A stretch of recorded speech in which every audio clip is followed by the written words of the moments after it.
naayim. Yoo dhiira taate naayim. Ortodoksii tamtu diigame ati ortodoksiidha. Qeensota Oromootichi yaase malee mee ortodoksii tamtu diigame Masfii Bayyisaa. Tamtu diigame. Ortodoksii diiguuf odoo hin ta'in mirga Oromoo Ortodoksii beeta kiristaanaa keessatti gaafan Abuna Fayyisaa jedhee nikneemii paaltook irratti baafadhe san hin beektu. Nin beeka ijoolluma shawaa teessan aangorraa akka amaarri ariin godhe malee mee ortodoksiin amaaraa tokko naayime ka diigame ka biyya alatti hafee'u akkanatti galchisiisanii mee naayime. Oom galchan namticha kanaan dura fokkoraa ture Abuna Pheexroos kan jedhani itti barreecha Phaaphaasii amma Abuna Saabiroos bakka bu'e. Abuna Saabiroosii mi'arra ajajaan waraanaa Ortodoksii keessa jiru maak jibba Sheek Butaa. Abuna Baasru maal harkaa qaba? Katti marsee jiru eenyu? Katti marsee jiru eenyu? Maal qaba? Anatu mana san keessa beeka moo sittuu mana san keessa beeka? Mana san beekullee baaduu odeeffannoon qaba. Animmoo baroota barreessaan eenyu? Animmoo baroota darban qabsoo amantii Ortodoksii keessatti Oromoon bootaasaa argachuu qaba. Dhiibbamee keessaa baqachuun qabu. Ortodoksiin Abuna Pheexroosit ijaaree irratti du'e. Kanaaf gannee keessaa ba'uu hin barbaachisu. Qabsoofnee keessatti bootaa keenya argachuu qabna jennee waan guddaa dalagneerra. Har'a faannoon gadi ba'ee tokkosu kuni kaleessa Ortodoksii keessa dhokataa ture. Fannoo Abiyyi ijaaree wayii Ortodoksii keessatti dhokate. Isaantu jaalatee ba'e kaambiin sun diigdamnaanii qawwee fudhatanii bosona galanii obboleessa koo oo dhugaa barbaadde. Aboo wanni kas jirtu amma wanni irraa kaafne Masfii Fayyisaa ati Rabbiin sodaatame amantii feete hordofi. Ati Oromoo ifiin jettaami. Okay. Oromoo qulqulluu wanni meemma sheekotii muslimaati moota Ortodoksiin ibsa baafte moo ibsa hin baafne uummanni keenya durooyin dhumuun qabuu jettee ibsa baafte moo hin baafne? Warri ibsa baasu suni. Baafte warra jiru baafte moo hin baafne? Baafte jarri sun saba isaaniitiif dhaabbatanii jechuudha. Ati ilma Oromooti. Ta dhumu jirtu haadha Oromooti. Ta du'u jirtu haadha Oromooti. Haadha Oromoo saniif sagalee taatee ni beeyta ati mataan kee ilma Oromoo ifiin jetta. Meemma gaafiin sii qaba Masfii Fayyisaa.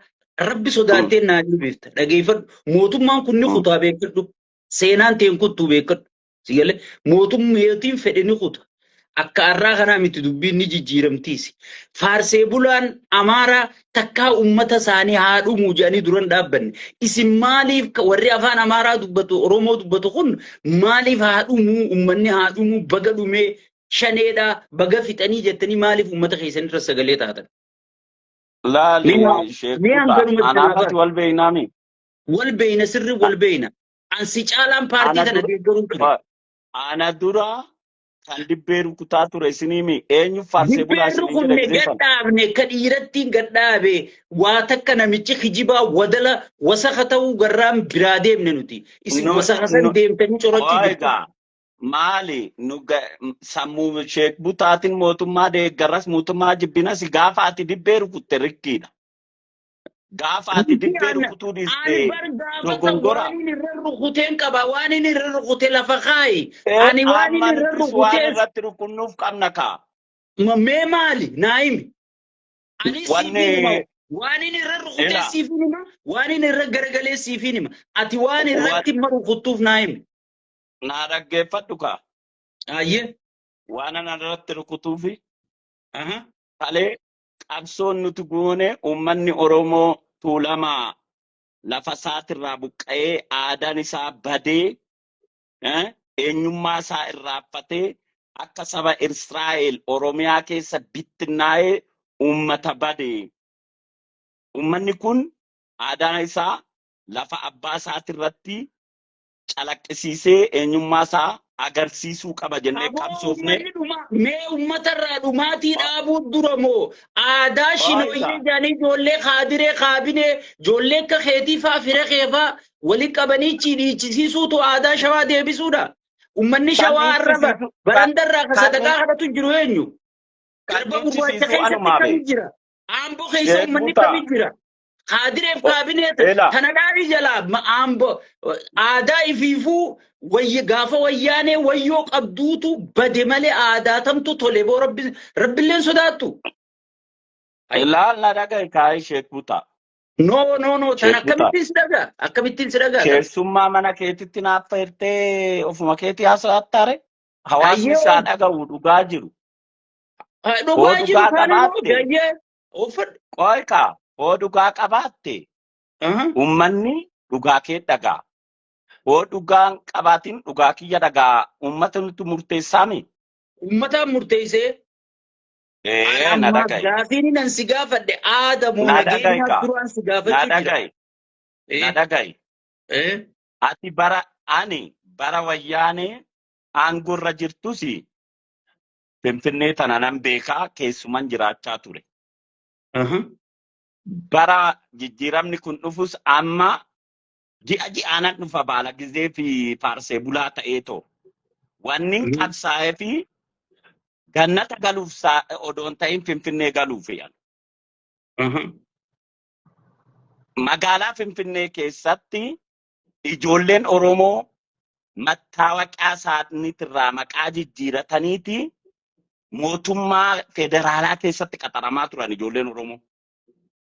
Har'a saba biraatitu maqaa jijjiirratee Oromoo fakkaatee qaxaramaa jira sittan hima. Ragaan qabu tana. Istaasisii harkaan qabu. Ani boo fiippiin na caalaa beeyta eenyu itti gaafatamaan warra nama qaxxaruume Amaara moo Amaara obboleessu. Fiippiin bari ijoolleen ani kaleessa wajjin OPDO keessatti qabsaa'e malee Maars irraa gad hin dhumne takka takkaan isaan beeka. Sun ijoolleen ati wajji qabsooyite baru hunda guuramtee tuunidhaan guuramtee jirti ijoollee sabboontota wajji qabsooyite. Injirtu. Akkamitti? Ila na dhagaye ka. Ila na dhagaye. Hoo fe'iin ofii hoo nama jalaa hanqatte Oromoon hin bilisoomne hoo jenne. Hoo fe'iin ofii namaa guutte. Fakkeenyaaf fedhii nu jalaa hanqatte san uummanni haa dhaga'u himime. Fe'iin isin jalaa rakkatte. Akkanumatti jibuu miti bar waa hidhamdanii maal dhabdanii. Edaan ati wayiif deeggarte ati waa harkattee deeggarte. Ani moo. Ani odoon argadhe lafa abbaa kootiitti naa kennuu didan malee. Nuti osoo nuti ni huna atuun harkanne mee nuti ati maaliif hin mormirre? Maaliif jedhama?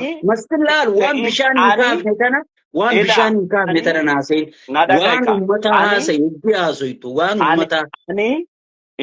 Ani namni ijji xiqqoo baname deebitee ijjinaa daamtuun jedhu akka bal'attee fi ijjisaa ifa taatetu bilisaan laalu barbaada malee.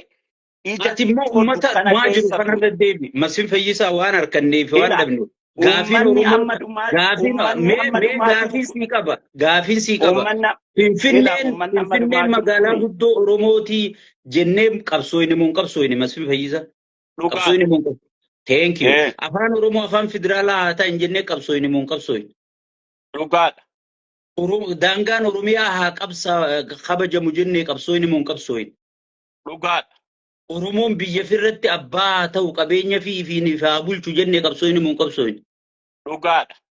Okkee gaafii Oromoo tana keessaa takkanaa himi obboleessoo aadaachi keessa dhiichisuu tana gartee wayyaanee deebise afaan ifiitiin barachuu aadaa fi dhiichisuu waan fedhan godhuu sirna iyaadiqii deebise mareet laaraash dachiin ta'abbaati kajuu daargii deebise paarlamaa biyyattii kana kajaare Hayila Sillaase waan piippiin deebise waan lafa jiru naa himii siin jedhe obboleessoo.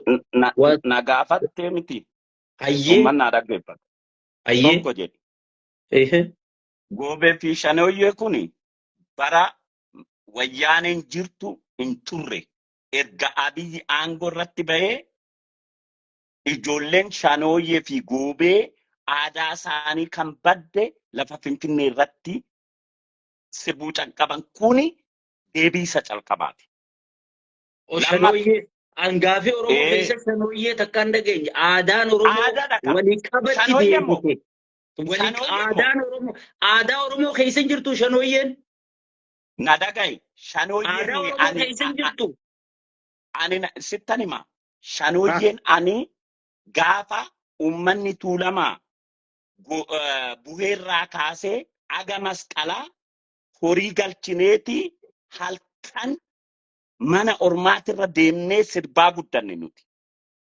Ijoolleen immoo Oromoon sirbumaaf qabsaa'e jechuudha. na dhaga'i. Aadaan sirba. Bariyaa maskuutiin yameena hubadhu dhugaan qabdan silaa dubbachuu hin dandeessan falamuu hin dandeessan dhugaan qabdani. Amma laal wamiiraan siinjee aadaa keessa jirti moo hin jirtu? Irreecha Oromoo Finfinnee. Irreecha Oromoo Finfinnee bara wayyaanee qabanye. Bara fedhaa lafa saaxirannee bara wayyaanee arganne. Okkee seeraan lallabamee paarlamaan lallabamee. Na dhaga'i.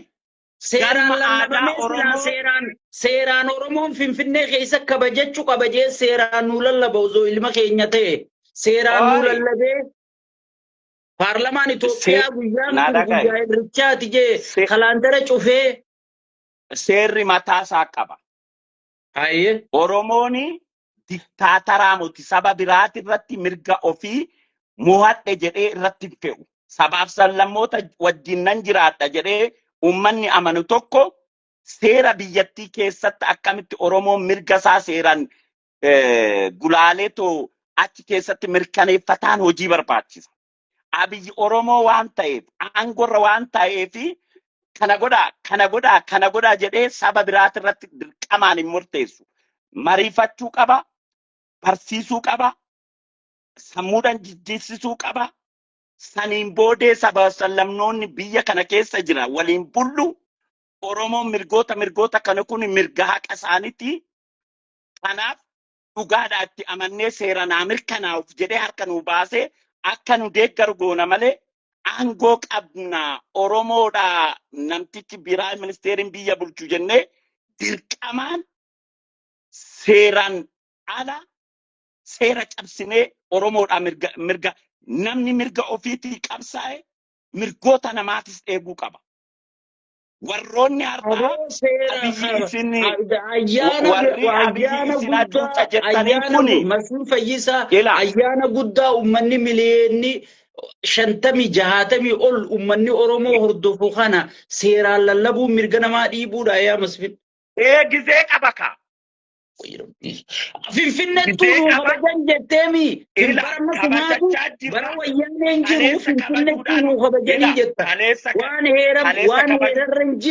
Waan heerarra hin jirre waan hooyooyiitiif qabsaa'een siin jee Oromoon. Si galee. Kana gahe. Mirgi Oromoo halkan tokkoon kan waggaa 150 qabsoomne halkan tokkoon waggaa 7 naa deebi'uu dide namni jedhu akkuma duratti siin jedhe ijji takka banamnaanii fi yaa Waaqayyo maaliif ija lammataa halkan naan banne jennee warra bootu yaada san ta'a malee Goobee fi Shanooyyee har'a argite kuni sababa Abiyyi aangoo mootummaa federaalaa Prime Ministeerii ta'e malee bara mallas nu ayyamu. Aadaa Oromoo keessa hin jirtu isiin Shanooyyeen tun. Aadaa Oromooti moo aadaa Oromooti? Nafse kaa hin badde. Feetu haa baddu feetu haa dhiiftu aadaa Oromooti moo aadaa Oromooti? Nuti moo akka nu baddu hin barbaannu ishiif qabsoo. Meena dhageeffadhu haa pooyintii xiyyattiin dhufa. Aadaa Oromooti moo aadaa Oromooti miti isiin?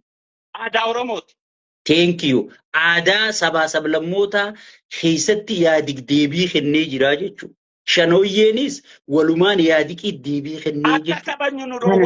Kana Abiyyiif kireedita kennuu waan siyaasaa seeraan waraqatarra teechisuu fi gochaan godhuun wal caala.